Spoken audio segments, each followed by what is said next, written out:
ആ നീ ഇറങ്ങിയോ? ഇടി ഒരു മിനിറ്റ് പോരാ. വേണ്ട, ഞാൻ ഊബർ ബുക്ക് ചെയ്തിട്ടുണ്ട്. Birthday girl, happy birthday Kutta. Thank you. Birthday ആയിട്ട് അരുൺ എന്താ ഗിഫ്റ്റ് വന്നേ? അവനങ്ങനെ ഗിഫ്റ്റ് തരുന്ന ശീലമൊന്നുമില്ല.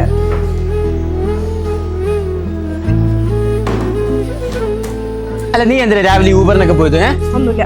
ഇടി വല്ലതും ഉണ്ടെ പറ. നീ രാവിലെ തുടങ്ങിയാൽ ഈ മോന്ത ഉറപ്പിച്ചിരിക്കാൻ തുടങ്ങിയത്? ഒന്നുമില്ല, പറഞ്ഞിട്ടൊരു കാര്യമൊന്നുമില്ല. ഇടി വല്ലതും പറയാണ്ട് മനുഷ്യൻ മനസ്സിലാവുന്ന ഭാഷയിൽ പറ. നിനക്ക് പ്രത്യേകത എന്താണെന്നറിയോ? ആ അറിയാം, നിന്റെ ബർത്ത്ഡേ അല്ലാതെ ഇപ്പൊ എന്ത്?